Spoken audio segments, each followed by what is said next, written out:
इसलिए तो तुम जितने दूर से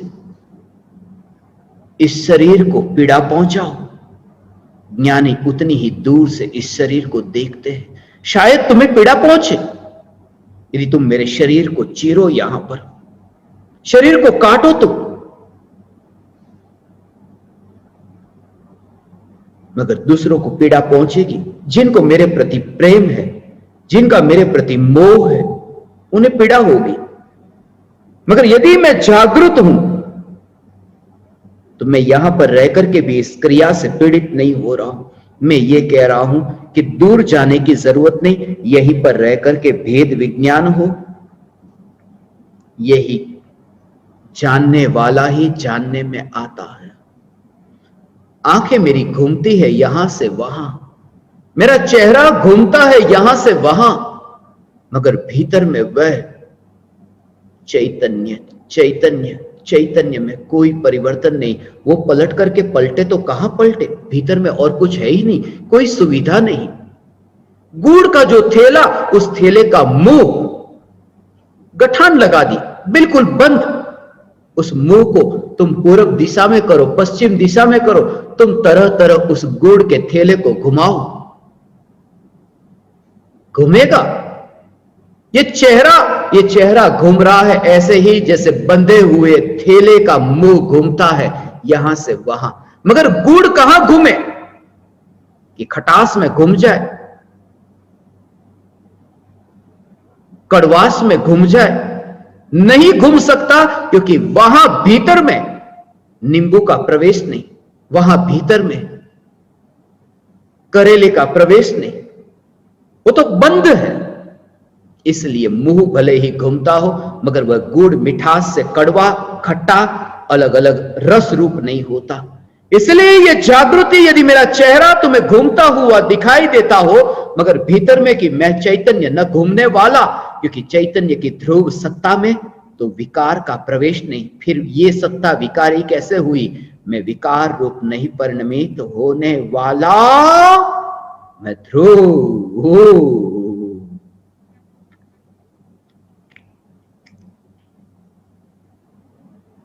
हाँ,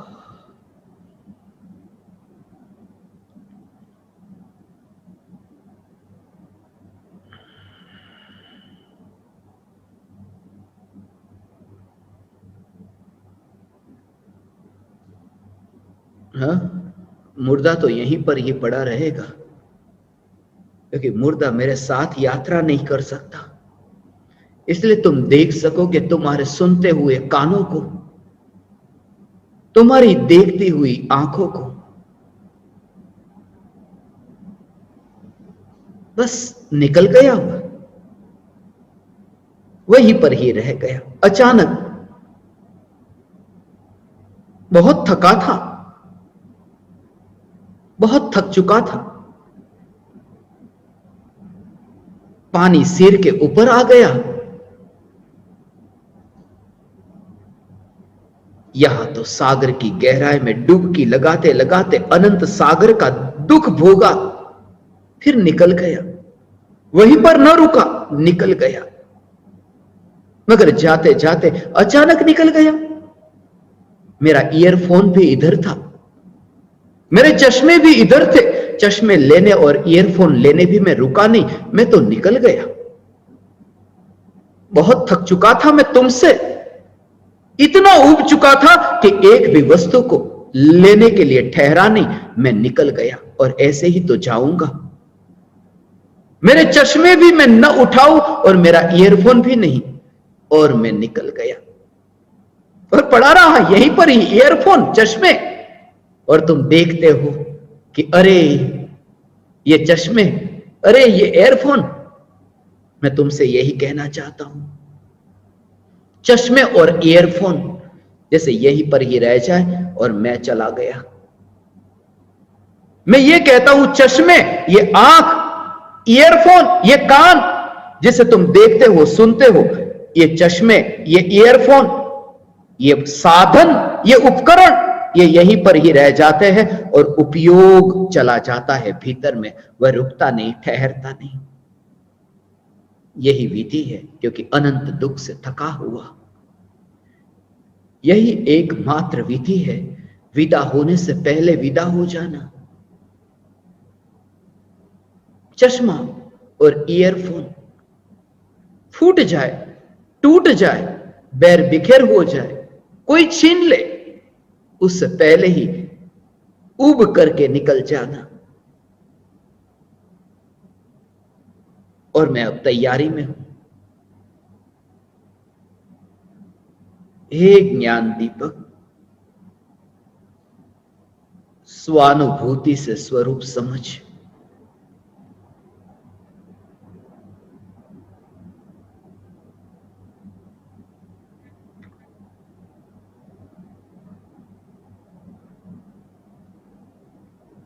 एक स्वरूप की अनुभूति से अनंत सिद्धों की समझ हुई।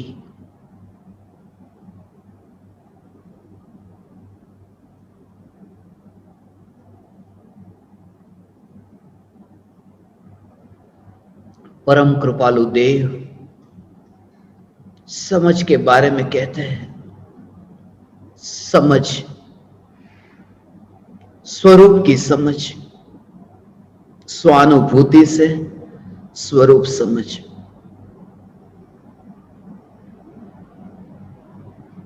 पूज्य गुरुदेव श्री कांजी स्वामी कहते थे, प्रवचन के समय समझाणु काई,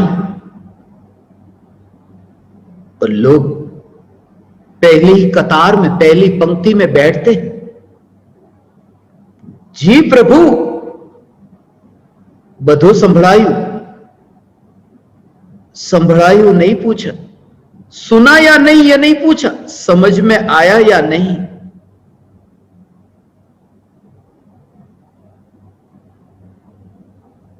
जैसे ही समझ में आए, वो कहीं बाहर से न आएगा। समझ में आता है, समझ में आया, मुझे स्वरूप समझ में आया। उसका भाव बहुत सूक्ष्म है। समझ में आया। चंद्रमा सरोवर में प्रतिबिंबित हुआ। जब स्वरूप की समझ होती है, तब यह समझ होती है कि स्वरूप समझ में नहीं आता। यह स्वरूप ऐसा है जो समझ में नहीं आता, इसी का नाम स्वरूप की समझ है। उसका कारण क्या? चांद सरोवर में नहीं आता। चांद चांद के स्थान पर है, सरोवर में प्रतिबिंबित होता है। न्यायक समझ में नहीं आता, क्योंकि समझ एक समय की पर्याय है, और त्रिकाली न्यायक एक समय की पर्याय में कैसे आए? इसलिए जब अनुभूति होती है, तब यह अनुभूति हुई कि भगवान आत्मा समझ में नहीं आता। इसे ज्ञानियों ने कहा समझ में आ गया। जो समझ में ही नहीं आता, वह समझ में आ गया। यह समझ में आ गया। हे ज्ञान दीपक,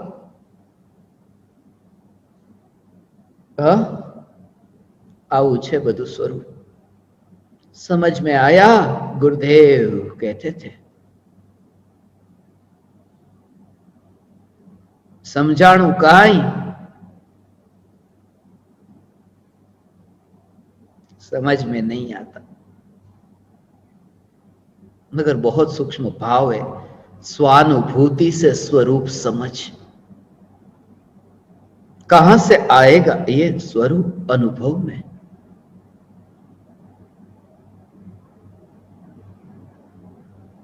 अभी पता नहीं चलेगा। अभी कोई तुम्हें भाव नहीं आता, इसलिए तो तुम मुर्दे की भांति बैठे हो।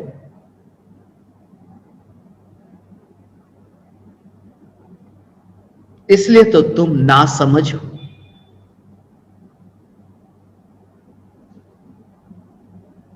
ना समझ कहा, जड़ नहीं कहा, मुर्दा नहीं कहा, मुर्दे की भांति कहा। आज ना समझ है, कल समझ पैदा होगी। आज ना समझ, मगर जब तक तुम्हें यह स्वरूप अनुभव में व्यक्त न होगा तब तक कोई भाव नहीं। कभी तुमने ये विचार किया?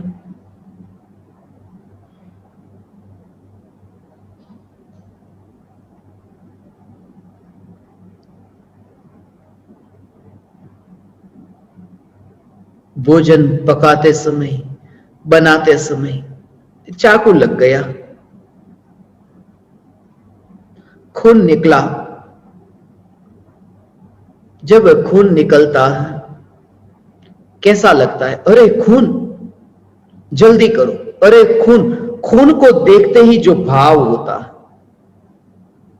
वो भाव, ये खून जितना तुम्हें दिखाई दे रहा है उस समय का तुम अपना भाव का निरीक्षण करो। खून के कारण ये भाव नहीं हो रहे, मगर खून व्यक्त हो रहा है। पहले भी था और अभी भी और खून है, मगर भीतर में है। जब तक भीतर में है कोई भाव नहीं होता, जब वो व्यक्त होता है तब भाव होता है। अरे खून, मैं ये कहता हूं कि स्वरूप जब अनुभव में व्यक्त होता है तब भाव आता है, तब भाव प्रकट होता है। ऐसा ये स्वरूप है। एक एक समय में, एक एक समय में जानने जानने जानने रूप परिणमित होने वाला, फिर भी अपने स्वरूप को न छोड़ने वाला, ऐसा मैं चैतन्य परमात्मा।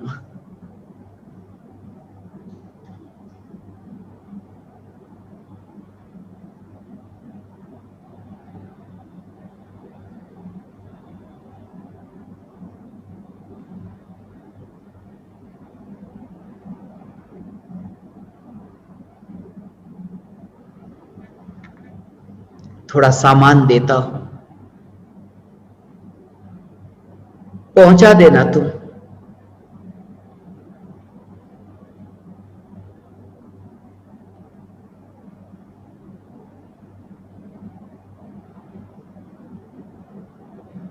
पहुंचा देना।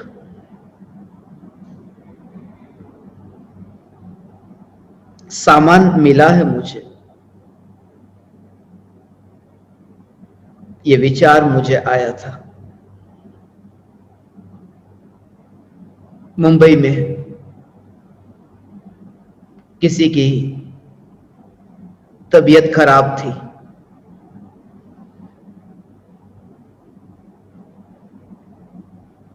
जसलोक हॉस्पिटल में मैं उनकी तबीयत का हालचाल पूछने गया, तभी मुझे किसी की मृत्यु के समाचार मिले और तभी मुझे मुंबई के स्मशान में जाना पड़ा, सीधा अस्पताल से।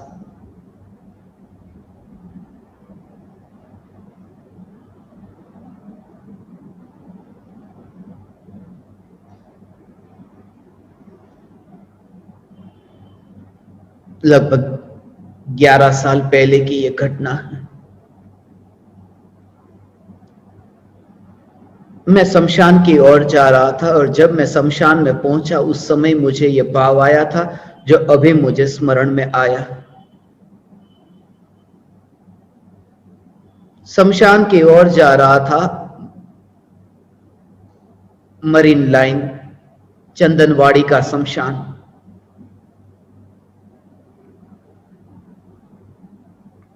अस्पताल से मैं निकलने ही वाला था।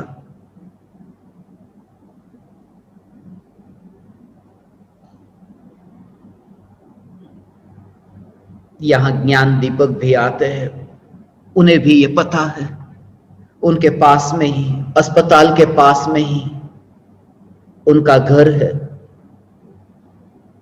वो मुझे बोले,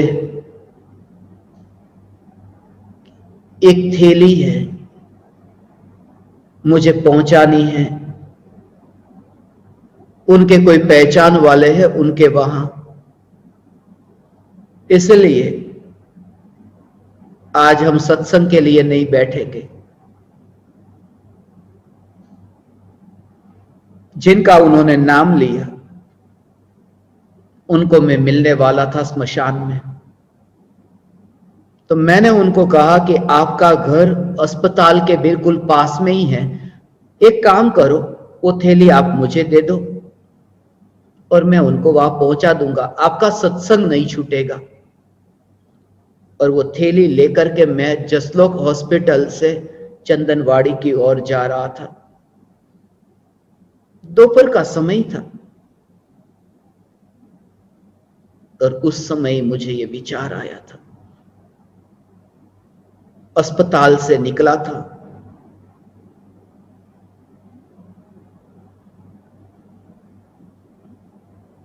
स्मशान की ओर जाने के लिए।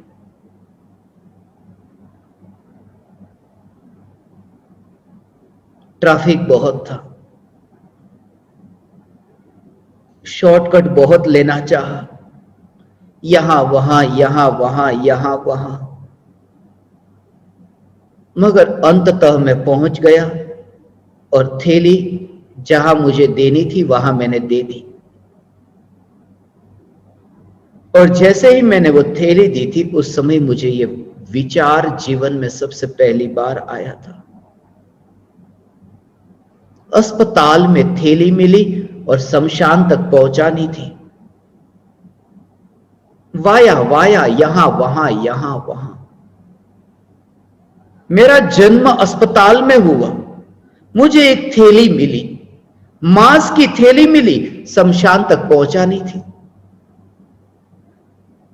थोड़ी देर में कमरे में बैठा, थोड़ी देर में घूमने गया, थोड़ी देर में भोजन के लिए बैठा, मगर थैली मेरे पास थी, थैली शमशान तक पहुंचानी थी।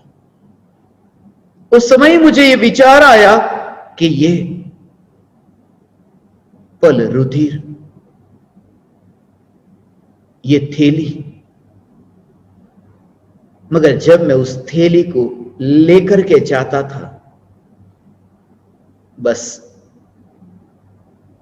मालिक नहीं, कहीं से निकला हूं थैली लेकर के, कहीं पहुंचानी है, थोड़ी देर ट्रैफिक है, लाल बत्ती,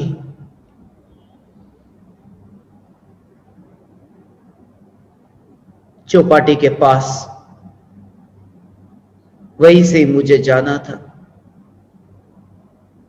लाल बत्ती है, थोड़ी देर रुक गया हूं लाल बत्ती पर, मगर थैली पहुंचा दो बस, मैं मुक्त हो गया।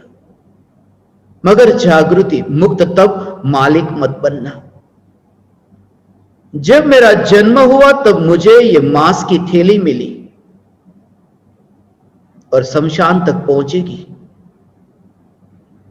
अभी लाल बत्ती है, सिग्नल है, मैं यहां जो बैठा हूं प्रवचन हॉल में, मगर अभी ज्यादा ठहरूंगा नहीं, अभी लाल से हरी बत्ती होगी, अब मैं आगे जाऊंगा।